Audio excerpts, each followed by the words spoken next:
Thank you.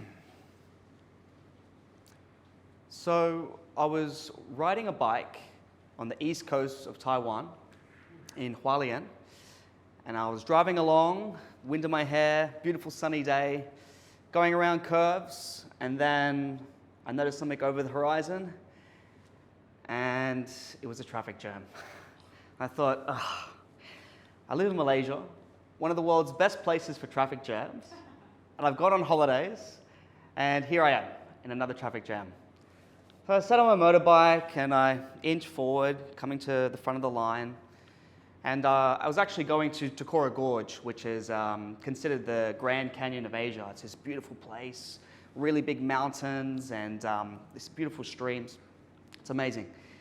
And I went to the front of the line to say, what's going on? Why can't I go through? And the woman sat there and she said, yep, there's rocks, they're falling down the mountain, you can't go through, it'll be 2 hours. And I was like, oh no, 2 hours of this. And so I sat there waiting. I heard this voice and this old woman approached me. And she said, excuse me, do you know why there's a traffic jam?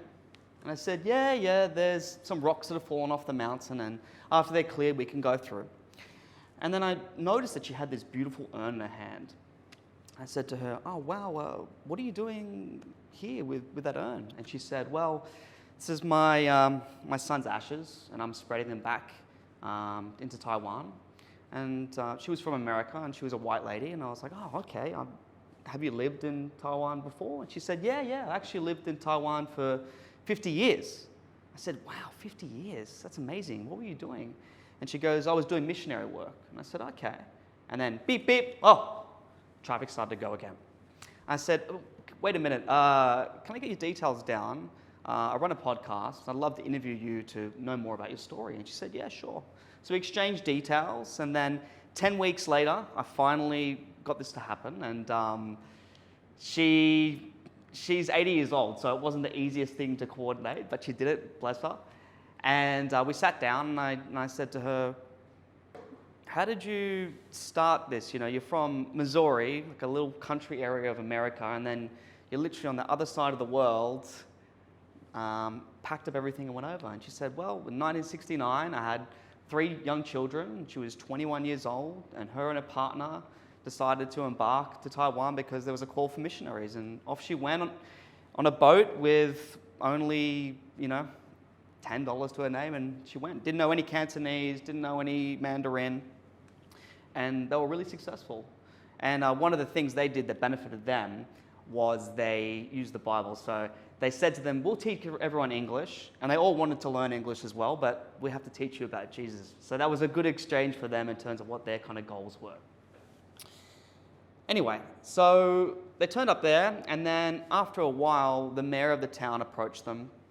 He said to them, we've got a real problem here with some children with homelessness and also children that have been abandoned. Can you help us with this? And they said, sure. What would you need from us? And they said, well, we're going to open up an orphanage and we want you to run it. And so they did, and it was very successful.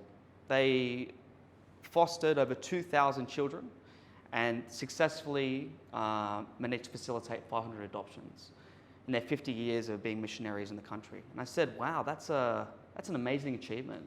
Is there anything that stands out to you amongst this time? And then she said, yeah, there's one story. So she walked into one of the rooms one day, and there was a little baby there, and the little baby stopped breathing. So she picked up the baby, and she was frantically tapping him, trying to make sure he's okay, trying to get him to start breathing. And after a minute or two, he did, and they were like, oh, thankfully, it's all good, he's okay. And then a few weeks later, they had someone from their country town in Missouri, in America, go all the way over to Taiwan. And they said, we're looking for a baby. We can't have children. And is there anyone that you have? And they said, we've got this young child, but he stopped breathing for a few minutes, so he might have like an impairment or something like that. And they're like, okay, we don't care. We just want to have a child. And they said, okay. So this child was adopted over, and then that's the last they heard of him. And then fast forward 40 years later, this is just a few years before I met this woman at this gorge, and their son was sick in hospital with alcoholism. He had a big drinking problem. And he was on his deathbed and unfortunately passed away. So the family went there to collect the body and talk to them. And when they went there and they spoke to the nurse, they realized that that child that they looked after all that time ago, that was adopted over into America, grew up to be a successful nurse and looked after their son when he died. And I just said, wow, that's amazing, like how life can kind of be like that. You know, you're from America, you go over to Taiwan to help these little children, and then this child gets adopted into a family in America, and then that child grows up to look after your son when he's passing away. And I wanted to kind of bring it back to like life can be quite circular, you know. When we're in life, we are all focused on directions, you know. I want to go this way, I want to go that way, I want this, I need this sort of thing in life. And when we open up to like a revolving door, you know, a revolving door that turns around, we step onto that revolving door and go through it. As we walk around through this, we shouldn't be focused on the destination, but we should be focused on the stories and the journeys that we learn across the way. So thank you.